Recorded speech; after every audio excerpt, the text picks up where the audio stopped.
Okay. These notes. All of the Bill of Rights. We're gonna talk about 1 through 10, right? There's 10 amendments in the Bill of Rights. The Bill of Rights were added right after the Constitution was ratified. Okay, it was part of the deal to where other states would ratify if the Bill of Rights were added. So they added that immediately after the Constitution was ratified. Okay, so talking about the First Amendment.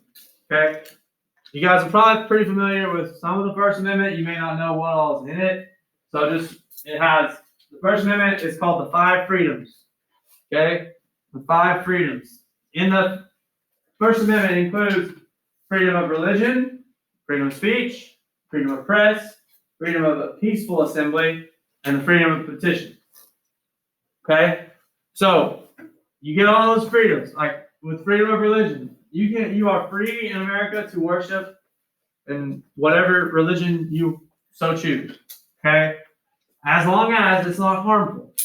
Okay, as long as it's not hurting other people or harmful to other people. Like as long as you're not a part of a cult that is telling its followers to drink poison, you're okay.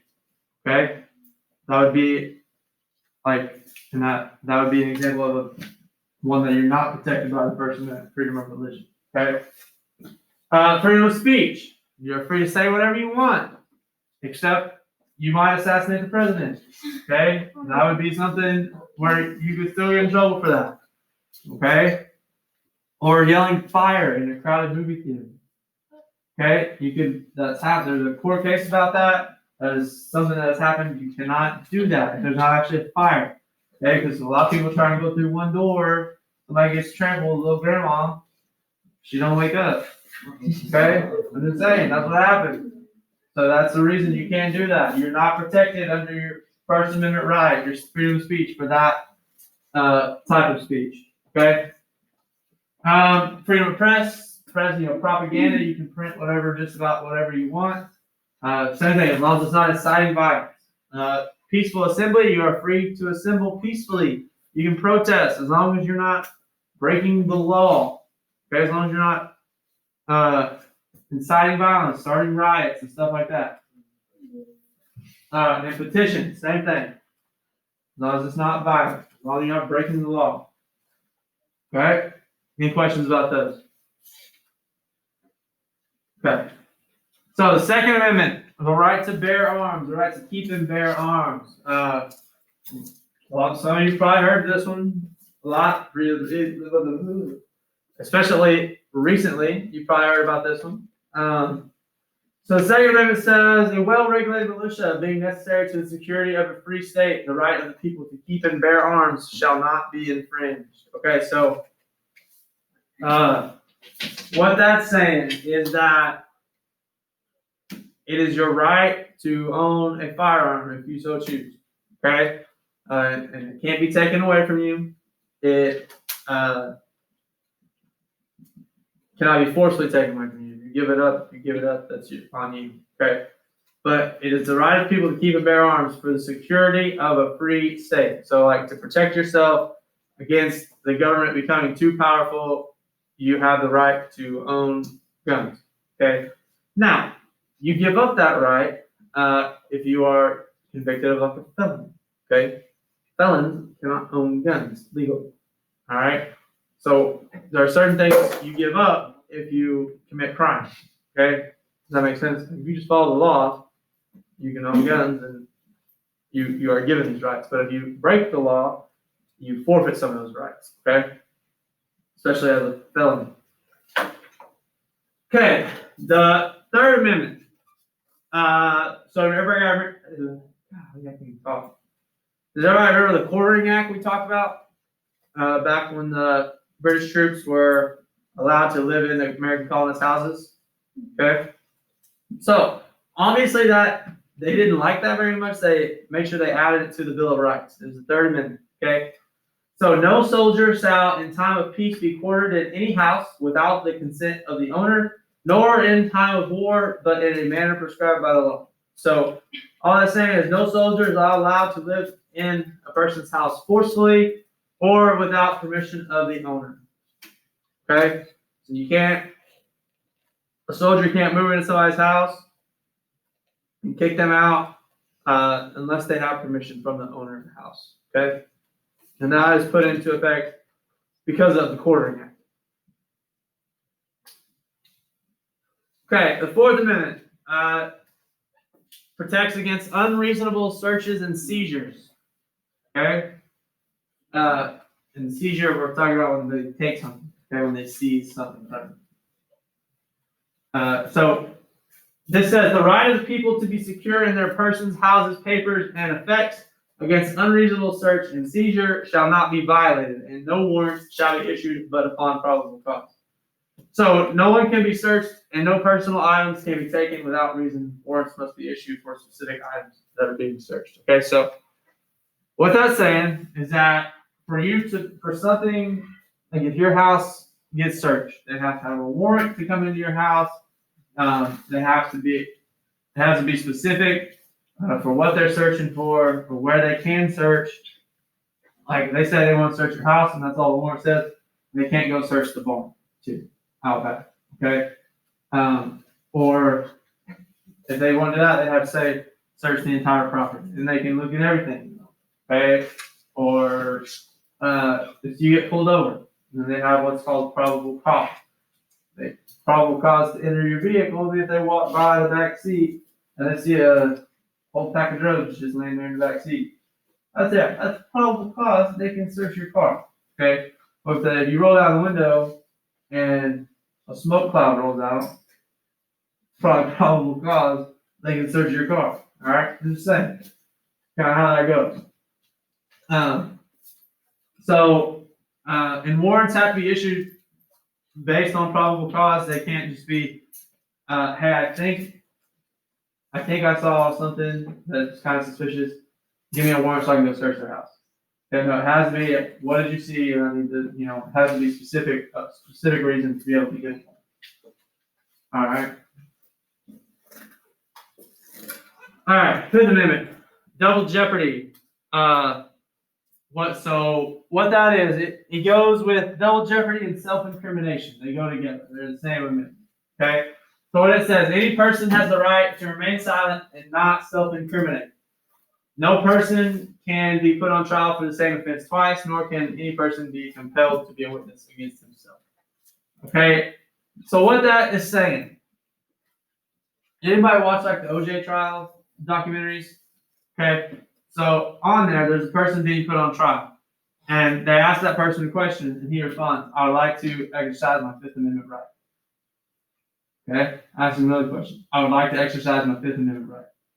Okay? And I go, we take it is you're going to answer that way to every question. Yes, I would like to exercise my Fifth Amendment right. So it is your right, if you're on trial, even if you're on trial at a court case, if you don't want to answer a question because you're afraid it may make you look guilty, you can say, I would like to exercise my Fifth Amendment right. Okay? Kind of a double-edged sword there, though, because if you answer that, it kind of makes you look guilty, right? Because that's what this is about. So that's what it's saying. That's what this amendment says, is that you cannot act as a witness against yourself. You have the right to not say anything and invoke your Fifth Amendment right, which is to not incriminate yourself. Okay? What the other thing, the double jeopardy part of this, of the Fifth Amendment, is that you cannot be put on trial for the same court case, the same case twice. If you've already been proven innocent, unless it's like, substantial evidence, like they found the body with your fingerprints and the note that says you did it right beside it, they can't put you on trial again for that. Okay? You've already been proven guilty. You can't go back on trial for that same offense. Okay, that's like the whole OJ thing. He wasn't able to be put on trial again because he was proven guilty for that for that charge. Okay, he was already proven innocent. Okay, he went to jail for a totally different reason. So no person may be deprived of life, liberty, and property without due process of the law. So they can't take away your rights until you go through a trial, until you have that whole due process of going through the trial, charge, all that, proven guilty, then that is when you forfeit your rights. Okay. All right, Sixth Amendment. It's talking more about the talking about the speedy and public trial. Now, a speedy and public trial in all criminal prosecutions, the accused shall enjoy the right to a speedy and public trial by an impartial jury of the state and district where the crime was committed. Okay. It also states every person is guaranteed legal counsel in his or her defense. So, this is talking about criminal proceedings or a criminal court case where usually that's going to be like a murder or robbing a bank or something like that. Okay.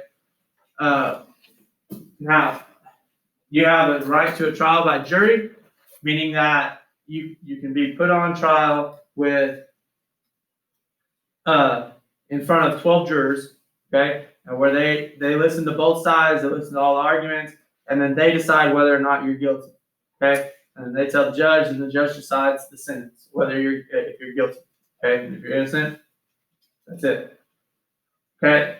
So an impartial jury, that means that they don't know anybody involved in the trial, basically. Okay, like if somebody gets put on trial and you get called to be jury, and you're sitting on the jury, and your third cousin is the one on trial, that's not impartial, right? You know that person, and you may help them out, or if you don't like them, you may hurt them. You may not. You may say, "Oh yeah, they're definitely guilty. Let's charge them." Okay, so they will take you off of the jury, and just see what happens, because that way they'll get somebody else that can be impartial. Okay, and it also says that everyone's guaranteed legal counsel. So basically, you get an attorney. So if you've seen the movies or the TV shows where it says when somebody gets arrested, they read them their rights. They say you have the right to remain silent. Anything you can do or say can and will be used against you in the court of law. And you have the right to an attorney. If you cannot afford one will be provided to you. Okay, so what that means is that if you can't afford to pay for an attorney, then the state has court-appointed lawyers that will do your trial for you. Okay, they will represent you, and they will try to get you as few amount or as whatever, as less a sentence or help you get off, whatever it is. Okay, they will do for you. Okay, but every person is guaranteed legal counsel, whether it comes from the state or you pay for your own. Okay. So the Seventh Amendment, known as common law. This is the right to a trial by jury in civil cases. So the other one was criminal cases. Sixth Amendment was criminal cases. This is civil cases.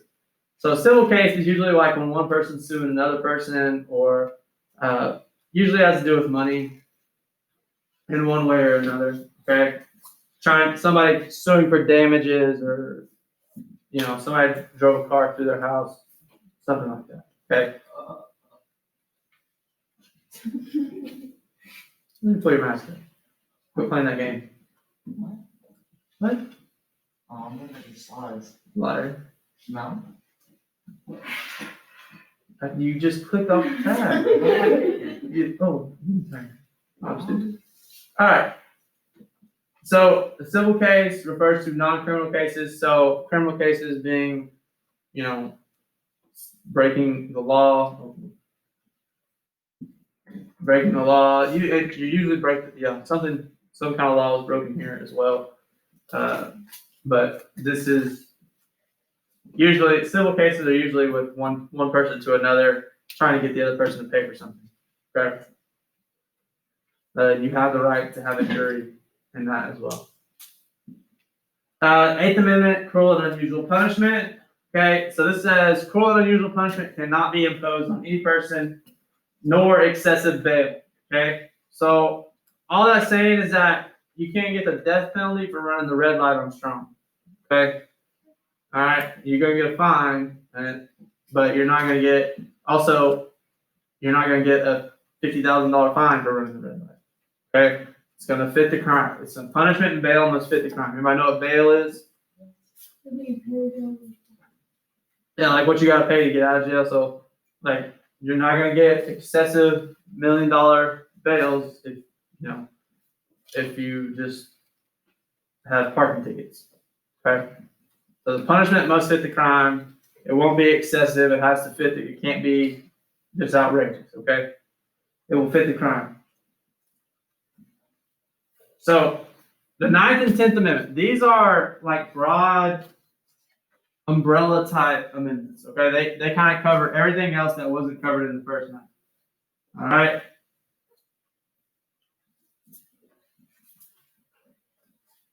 This says the powers of the people. The rights of the people are not limited to only those in the first 8 amendments, okay, or in the Bill of Rights. So what it says is that if we had to list out every single right given to every single person in the United States, it'd be huge, right? It'd be more than you could write down.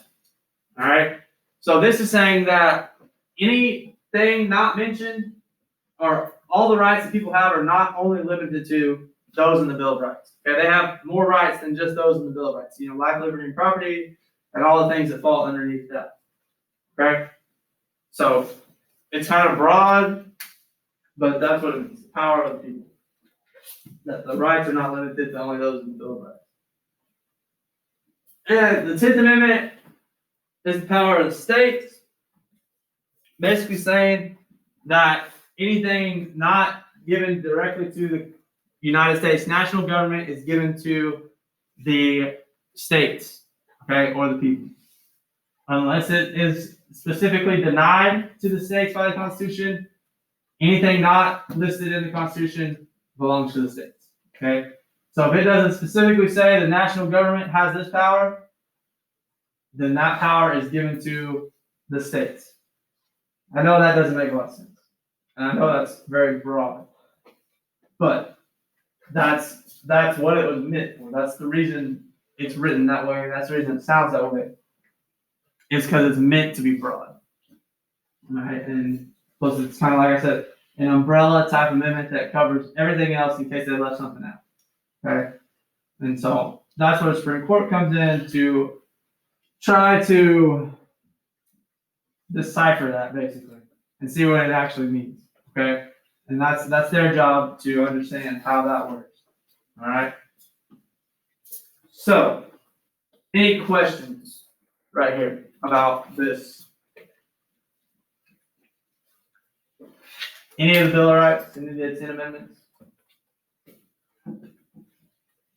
Okay. So, what I want you guys to do is on your copy of the slide, I want you to go through and add a picture to each slide for each amendment. Okay? A picture that's going to help you remember what that slide or what that amendment's about. Okay? That'll help you study for the quiz on Friday. So you go through, add a picture, something you can go to insert and then hit image and search from web, and it will give you the thing on the right hand side where you can search Google from right there on slides where you don't have to actually open another tab. Okay, and it will let you look up and find a picture. I would just type in like 10th Amendment, power of the states, or First Amendment, freedoms, whatever, and see what pictures pop up. And whatever picture is going to help you remember what that amendment is, add that in there. If you want to create a new slide to put that picture on, feel free. Okay, this is your thing to do. Okay, any questions about that? Okay, so that's what you guys are working on the rest of this class.